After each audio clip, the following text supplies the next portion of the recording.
Most Americans are familiar with the Lewis and Clark Discovery Expedition. Along with expedition leaders Meriwether Lewis and William Clark, there was the Corps of Discovery, a specialty established unit of the United States Army. They were a diverse lot. Many of them had served in the military before, and at least a couple had important experience as boatmen. But out of the entire Corps, only one, and perhaps the most unique of the lot, was called Seaman. It is history that deserves to be remembered. Thomas Jefferson had long been interested in an exploration of the far west of the North American continent. He discussed such an expedition as early as the 1780s while he was in France. Before the purchase of Louisiana was completed in 1804, Jefferson set about organizing an expedition to explore the territory and beyond, seeking a water route through the continent to the Pacific coast. Jefferson named Army Captain and Personal Secretary Meriwether Lewis its commander, and Lewis in turn recruited William Clark as his second. Lewis was in Pittsburgh in the summer of 1803, while the keelboat used in the expedition was built to his specifications. It was during the stay that he bought himself a dog to come along on the expedition. The dog he purchased was a Newfoundland, a large working breed that originated in, of course, Newfoundland, Canada. On November 16, 1803, Lewis wrote that he chose the dog as he prized much for his docility and qualifications generally for my journey. The Newfoundland breed originated in the wars of Newfoundland, where it is bred by fishermen. By the 1880s, there were two primary working dogs in Newfoundland, the Greater Newfoundland, which was a heavily built dog with a long coat, and the Lesser Newfoundland, or St. John's water dog. Both breeds were meant to pull fish nets, but the Greater Newfoundland, which was what Lewis's dog was also used for heavier work like pulling carts and equipment. An 1830 report on the Newfoundland described it as extremely docile and affectionate. This dog may be taught to perform actions which appear almost incredible and which seemingly require no slight exercise of reasoning faculties. The breed was also known for its partiality for water, in which he appears in his proper element, diving and keeping beneath the surface for a considerable time. As the party planned to travel mostly by river, that was an important skill and likely led to the dog's name, Seaman. For many years after the expedition, the dog's name was believed to be Scannon, thanks to a mistaken transcription. But a 1984 study into place names made by the expedition discovered the error. Every member of the party had some feature or another named after them, including a creek dubbed Seaman's Creek. Donald Jackson, who conducted the study, concluded that the dog's name was actually Seaman. Lewis spent $20 on Seaman, equal to around $400 in modern dollars, about half an Army captain's monthly pay. There are no surviving descriptions of Seaman's appearance, but he's estimated to have been around 150 pounds, typical for the breed at the time. In the modern era, Newfoundlands are commonly black, although they come in several other colors, and Seaman himself has usually been depicted as a black dog. However, a survey by an art historian found that Newfoundlands of Seaman's period were never painted black and were always white with black or dark areas and frecklings, making it seem likely that Seaman was not an all-black dog, though it's impossible to be sure absent an accurate description or depiction of Seaman specifically. Over the next several months, Lewis and Clark prepared for the expedition and recruited its members, most of whom came from the military. They made camp at Fort Dubois on December 12, 1803, on the east side of the Mississippi River, where they waited for the official transfer of the territory in the spring of the next year to begin their journey. He first appears in Lewis's journals on September 11, 1803, while he was on his way to the camp on the Ohio River. Lewis describes seeing multiple squirrels swimming across the river, and he set Seaman on them, catching as many each day as I had occasion for, displaying his excellent work ethic and swimming skills. Would take the squirrel in the water, kill them, and swimming bring them in his mouth to the boat.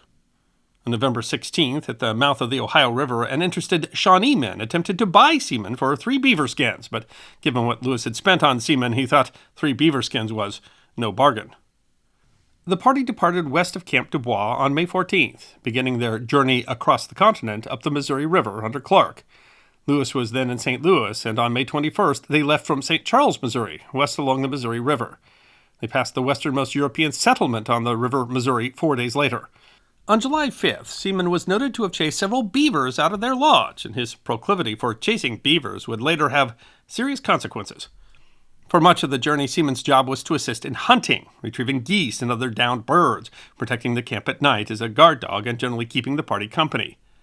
While he's not frequently mentioned, he was dubbed "our dog" in the expedition's journals, and when the party spotted their first elk somewhere in modern Nebraska, the party opened fire from too far away, but that didn't stop Seaman, who crossed a river and attempted to retrieve the animal. Despite the fact that Seaman must have been involved in many daily tasks, he seems to have been largely taken for granted among the members of the expedition, and he is seldom mentioned specifically. And when he is, he's usually just referred to as the dog. He isn't mentioned in the surviving journal for most of the year 1804, where the party followed the Missouri through modern Missouri State and along the modern state borders of Kansas and Nebraska through South Dakota and well into North Dakota. In November of 1804, the party stopped to build Fort Mandan, 38 miles north of Bismarck, North Dakota. The winter of 1804-05 was brutal, with temperatures dropping as low as negative 45 degrees Fahrenheit, and many of the party members suffered frostbite, which set in after only short periods of exposure. The party suffered in their fort, and though Seaman was better suited for cold weather than the humans, he too must have suffered in the bitter cold. It wasn't until April of 1805 that the party finally set off again, finally following the Missouri west towards the Rocky Mountains. The corps at this point included 33 people, including Sacagawea. Lewis wrote that day that he was anxious, as they were now about to penetrate a country at least 2,000 miles in width, of which the foot of civilized man has never trodden. Lewis was concerned that Seaman had been lost altogether when he disappeared on the night of the 24th, but was relieved when he reappeared in the morning. The next day, Seaman performed a somewhat remarkable feat. He sighted a pronghorn crossing the river, dove after it, killed it, and dragged it back to the party on his own. A month later, Seaman ran into one of his favorite targets, a beaver.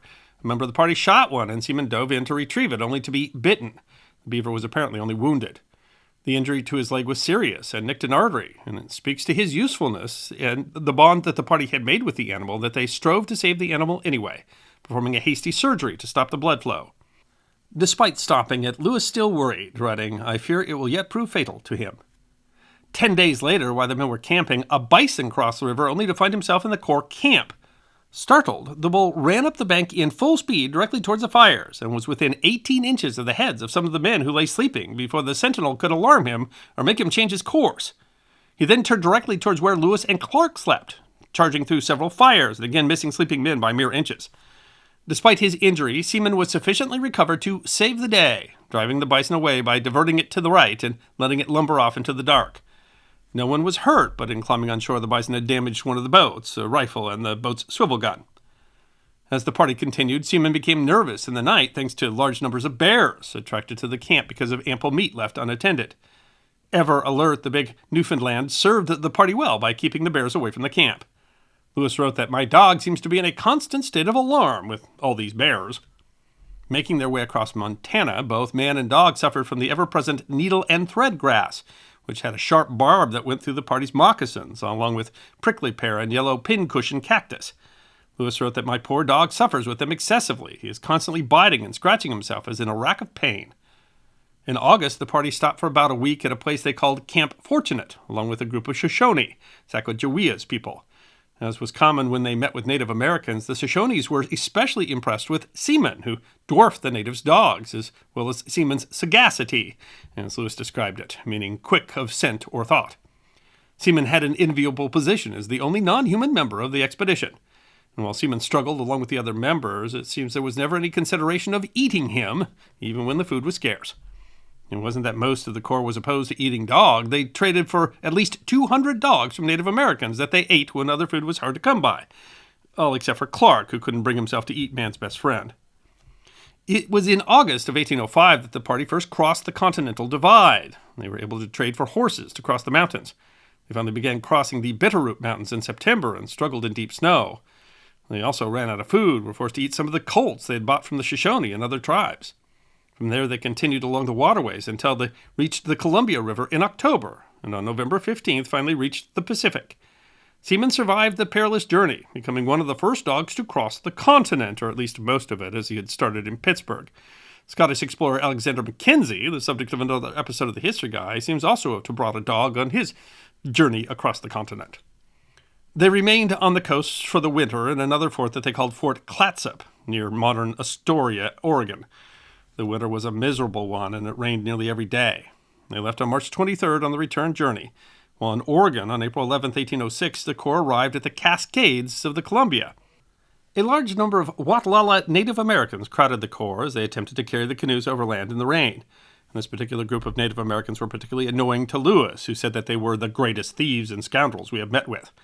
And that observation proved somewhat true, After an altercation between one of the Corps members and several Native Americans who attempted to steal back a dog that they had just sold him, the men were on alert, but it wasn't the last problem.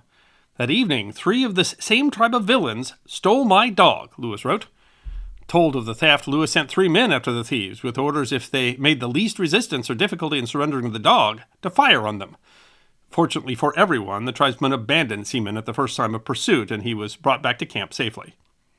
The party recrossed the Bitterroot Mountains and into Montana. On the journey, every member of the expedition had some natural feature named after them, although many of these features have not kept those names. On July 5th, 1806, the party was traveling through what is now Missoula County, Montana. The Corps had by then split into 2, with Lewis taking his path and Clark moving south. That day he came across a creek 200 yards wide, which he called Seaman's Creek, only further proving how important Seaman became to the expedition. The last time that Seaman is mentioned in the journals was on July 15th, 1806, when the party was struggling with swarms of mosquitoes so annoying and painful that my dog even howls with the torture he experiences from them. A little over 2 months later, the Corps arrived in St. Louis, officially bringing the expedition to an end. But what happened to Seaman? After the expedition, he seems not to have been mentioned again.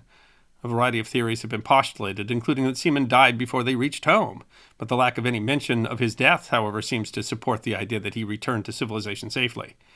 If he did survive the trip, it isn't clear if he continued to accompany Lewis back west to St. Louis when Jefferson appointed him governor of the Louisiana Territory. While governor, he advanced a large amount of money to the territorial government, but his territorial secretary undermined him by claiming that Lewis was profiting from the mission, leading the government to refuse to reimburse him, and that put Lewis in dire financial straits. On September 3rd, 1809, he began a trip to Washington to defend his actions and get paid. On October 11th, at an inn called Grinder's Stand, 70 miles southwest of Nashville, Lewis was found shot twice in his room.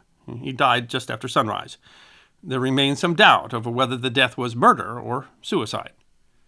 Was Seaman with Lewis on that fated morning? Well, it's unclear. He's not mentioned, but the contemporary reports of what happened are not complete.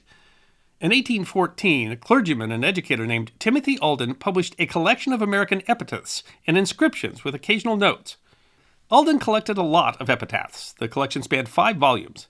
Entry 916 lists a dog collar in an Alexandria, Virginia museum.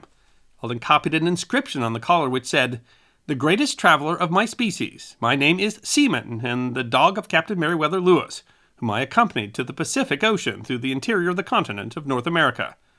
Alden also included a note. The fidelity and attachment of this animal was remarkable. After the melancholy exit of Governor Lewis, his dog would not depart for a moment from his lifeless remains, and when they were deposited in the earth, no gentle means could draw him from the spot of interment. He refused to take every kind of food which was offered him, and actually pined away and died with grief upon his master's grave. That story has stuck, and there's no special reason to doubt it. Alden was a scrupulous and well-respected scholar, and we know that Clark donated curiosities to the museum in 1812. But if the collar was ever in the museum, it has since been lost. Even the memories of Lewis and Clark faded with time. They were largely forgotten in the 19th century and only came back to prominence when the full journals of the Corps discovery were published in the 20th century. And as for Seaman, it wasn't even until 1985 that his actual name was finally determined. But in the time since, he's received some recognition with a statue in St. Charles, Missouri, in Great Falls, Montana, and in Fort Mandan, North Dakota, among others. Seaman stands as an example of the importance of animals in our lives, but also the way that their contributions are often taken for granted. His name was almost lost to history, and yet he played an important role in a historic expedition and in the lives of those men who crossed an unknown continent.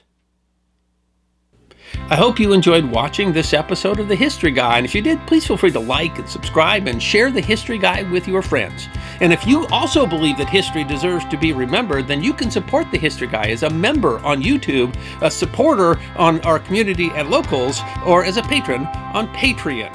You can also check out our great merchandise shop or book a special message from The History Guy on Cameo.